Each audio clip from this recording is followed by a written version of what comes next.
afternoon, and welcome to what is effectively the backbone of the continent of North America. We are presently en route through the Continental Divide in Colorado's ski country from Denver up to the Breckenridge area. Reason for the trip today, and thank you for joining me on it, are that I have hit the 1,000 mile mark ownership of this car. And in doing so, my driving impressions or my sense of the car have developed. Not for necessarily the worse or for the better, but development is development, and sometimes in a scientific experiment that is worth documenting. So here we find ourselves documenting. The reason for the development in my driving impressions has a lot to do with the kind of driving that I've been able to do since I purchased the car. So living in Denver, sort of in the heart of Denver, in an urban environment with what I am considering, whether others will cotton to it or not, a classic car, is a little stressful, to be quite honest with you. The urban environment presents a lot of potential hazards to something that you are trying to preserve. Hazards including, potholes, pedestrians, people on battery-powered scooters, other drivers, tight parking spaces, uh, drunk people, you name it. There's a lot of risk in an environment like that for something that you do not want to hurt or see changed in any way. And so I felt that it would be appropriate to spend some time in a grand touring car doing some grand touring. And that really involves, uh, you know, wide open 80 mile an hour roadway and unrestricted views and this kind of speed and stretch that you might not get if you're going from stoplight to stoplight. At present, and I don't know if you can see out the window, but at present, we are making our way up towards and very near to what is known colloquially as the tunnel. On I-70, as you travel westbound from Denver to Colorado ski country, there is a significant grade increase, of course, between the elevation of Denver, 5,280 feet, and the elevation of ski country, approximately 9 to 10,000, depending on where you're getting your turns in. In order to get there, not only do you have to climb a mountain, you have to go down a mountain. To do so, you also will typically make your way through the Dwight D. Eisenhower Tunnel, which was built in the late 60s, early 70s, at the very crest of the Continental Divide, an elevation of approximately 12,000 feet. This road in particular, and this area in particular, is a place that manufacturers, auto manufacturers, rely on a lot to develop and stress test their cars. I'll try and not belabor the point about the views here. As you come up on your right here, you'll see that's a runaway truck ramp that goes up that hill. But if you've not been to Colorado's high country, and to be frank with you, if you've not driven a car that you really like in Colorado's high country, um, there is no time like the present. And you may consider it because it is a tremendously unique environment to be in and to see what a machine is capable of. I lived in this area for nearly the better part of a decade, and I think in part attributable to that are the strength of my relationship with cars and my admiration for what the machinery is actually capable of doing. This is a place where, by all accounts, human beings probably should not be able to survive, and yet they thrive, and that is due in no small part to their ability to move around and explore. A lot of that's done by automobile, or at least things with petrol engines. And I've got to tell you, if the mission in coming up here was to reacquaint myself with the Jag and to develop a new love for it, we're halfway done and it's a mission accomplished. Let's take a look around the car here and see what else the high country has to offer us today. We've arrived. Welcome to Colorado's high country. You know, one of the things that I wanted to really spend some time doing today is to introduce you to what Doug DeMoro calls some interesting quirks and features of the Jaguar XK8. Let's start first and foremost with what is, of course, one of my favorites, the hood. One of my favorite things about Jags is they can't just do anything the normal way, right? Every other car in the history of the world, you're going to start with a hood that opens from front to back. Not Jag, though. They decided, why bother? Let's do it our own way, and came up with this.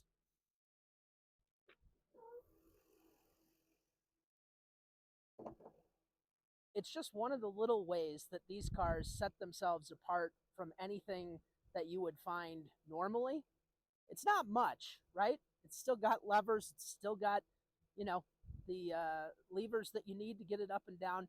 But at the same time, it's just one of those unique little particularities they've built in just so that you know you're really driving something special. Of course, because it's a 1999, you know you're going to be listening to a lot of AM, FM, little Savage Garden on the radio. And what better way to do that than with this excellent retractable radio antenna? A little bit 90s, but it's one of the pieces of tech that just fits with a car like this when you really put it all together.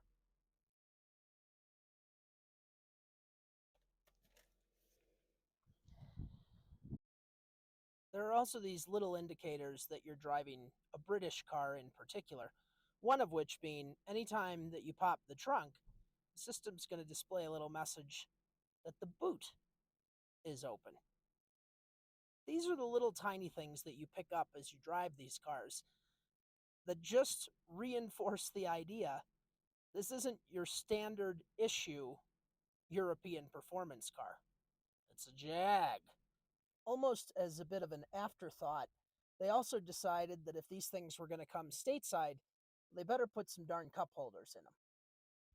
I wouldn't say they've come up with the most elegant solution, given that in a car this size, there's only so much room to put your human arms that you need to actually drive it. But they decided that the best and probably only place to do it is right here. I will say, in a lot of these cars, this is typically one of the things that is guaranteed to be broken. 23 years ago, this was probably something they thought would last for a long time that, of course, did not. On this car in particular, I'm sort of grateful it did and sort of grateful it didn't, because anytime you try and move your arm anywhere, you're going to knock your drink out. Best place for your arm position when you've got a drink in the drink holder here is down this way, which may, in any respect, be an engineering oversight. Still, pretty neat. There is also, of course, the matter of the handbrake, which, given the space between the seat and the cup holder, there was not room to actually place on the normally where you would find it right-hand side of the driver. Of course, in 1999, you weren't going to go without a handbrake. Jag said, well, we might be able to find a little bit of space to put it just here. It's a unique operation. Most of your handbrakes, of course, are going to lock right in the position that you place them in. Not on the Jag, because if you did that, you wouldn't be able to get out. So what they did was they built it that it would just lock and fall. It's a handy idea for ingress and egress to the car. When it doesn't come in handy is when you're trying to drive away and it starts to shout at you that because it's not in a position that indicates it's up, you would ever remember that it was. Force a habit as you begin to drive the car that you're always going to put it on when you're parking, you're always going to take it off when you're leaving. But Every now and then, you're of course going to forget it. The way to operate it, to remove it, to press your foot on the brake, bring it back up, press, pull up beyond where it was previously, and let it back down. That's going to give you a no handbrake position, which of course is exactly identical to the some or a lot of handbrake position. Not quite sure what the thought process was there, but obviously I love it. This one in particular is something that I actually never saw coming, but when you think about the structure of the vehicle, you got to wonder where they put the gas tank. I was messing around in the trunk the other day and found out an interesting answer. It's actually right there. And just in case you ever forget, it's going to tell you right there that it's unleaded fuel, and it's going to sit immediately behind the driver at all points in time. A little scary, but kind of respect the brilliance of it, to be honest. The gas cap itself, in terms of getting to it, is not that special. There's a little button on the dash right here that you press and it pops open. But again, just in their own unique way of doing things, they decided, why bother to put that little tether on the actual cap when instead you could make it a magnet? So bizarre. I adore it. Obviously, if you're buying one of these cars, you're going to be the type of person who's going to go to fancy dinners or engagements in London's West End, or whatever end of London is nice nowadays. And in order to do that, when you pull up and you valet your car, you don't want just anybody going crazy with it. Jag solved that problem. Next to your gas cap and your boot release here, you've also got a little valet button. The valet button is to make sure that nobody goes crazy in this car or has anywhere near the kind of experience that you've been able to have, because after all, they're not the ones paying for it. In addition to that valet button, they've given you a fancy little valet key here. It's green. It's its own unique color, and it's specifically designed for use when that valet button is pressed. Assuming you're the kind of person who isn't encumbered by a left leg, you may even consider keeping it in this little cubicle here, which is very hard to open if the door is closed. On top of that, one of the other things that I love, and took me a while to find it, is on the steering column, this is the power steering adjuster, and right below it, this little nub here, this is actually where you're going to go ahead and brighten or dim your dash lights. When I first got the car, I thought, well, I guess I'm just not driving it at night, because there was no readout on the speedometer, the odometer, whatever. Ultimately, I was able to locate this little guy here, and surprisingly, still works. That's my roundup for now of the interesting quirks and features on the Jag, but we're going to take it for a little spin here and maybe get some gratuitous shots of this car with this beautiful scenery. Stick around.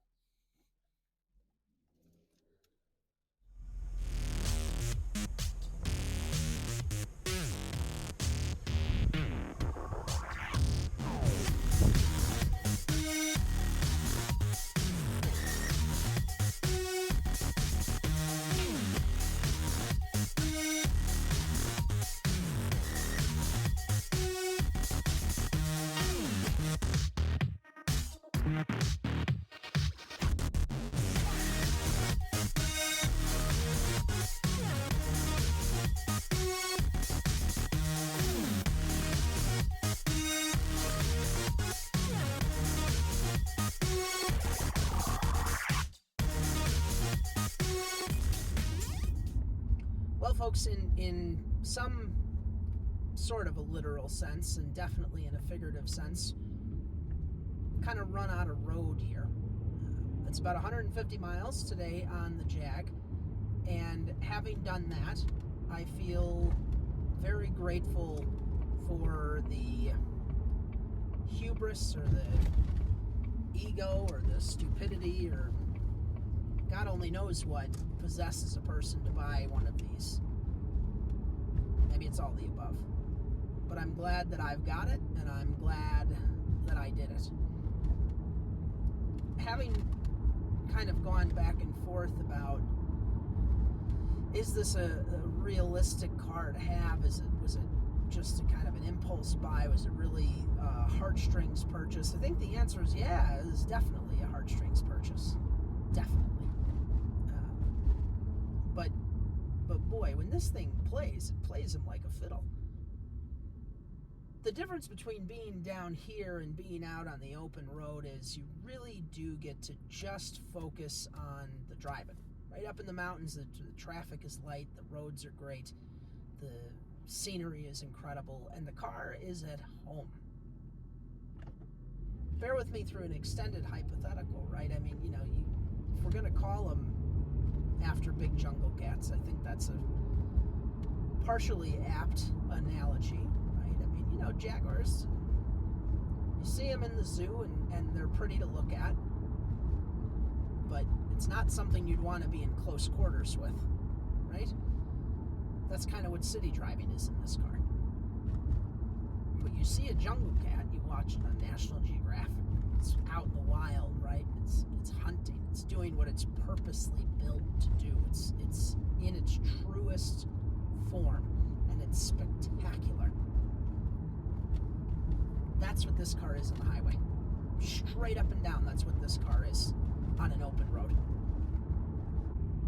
It's a little bit like a gift, and I think that's true, right? Of any car that you're going to buy like this, most people who are making a decision, listen, I need a car, and I need something that's reliable, it's going to get me to point A to B, and it needs to work for me every single day. This is not going to be, it's not a first choice, but it's probably not even on the list. So if you're buying this for yourself, and you're buying this because you have that emotional attachment to it. And it really is a gift. And it feels like one in the sense that, when you're a kid and you get that one Christmas present that was at the top of your list, it's yours, right? That's your thing. It's you want to hold it and keep it close. You want to protect it. You want it to be safe. You want it to last forever. That's no different than how I feel about this car. Identical. Absolutely identical. I want to have this thing forever. I want it to run forever. I want it to be a part of my life for as long as is humanly possible. And I don't want to expose it to all of these people other than you can look at it from a distance. I don't know if that's such a bad thing to have in a car. I don't know if it's a terrible thing to inspire in adults that sense of wonder or that sense of gratitude. And that's what this car inspires in me. Gratitude.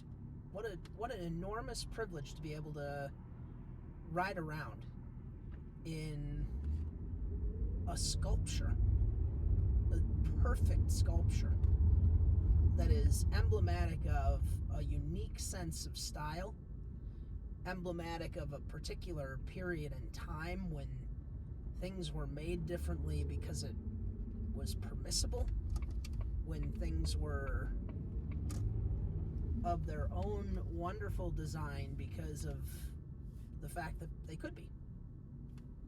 No other reason. That's all you need. That's what this car is. It's perfect because it can be. It's unique because it can be. Nobody along the way bothered to stop and ask whether it should be. They just did. And I'm glad they did. I'm glad that I still get to be a part of that. I know it's 150 miles, but it feels like the privilege of a lifetime. So, I'm going to keep trying and driving things that way, and to the extent that you're interested in one of these, or have one of these, I think I cannot recommend strongly enough that you do too. Maybe you're not going to actually throw your money into it in terms of buying one. In a lot of ways, maybe it's like a boat in that sense, right? There's no better friend than having a friend with a boat. Maybe there's no better friend for car guys than having a friend with a Jag. If they'll let you drive it. I don't think I would. You could ride in it. driving parts for me. And it's a great part. Anyhow, that's my waxing sentimental for the day. I appreciate you folks joining me on the ride. Stay safe out there. Enjoy yourselves. And again, if you can pick one of these up, do it. You'll thank me later. Cheers. Have a good one.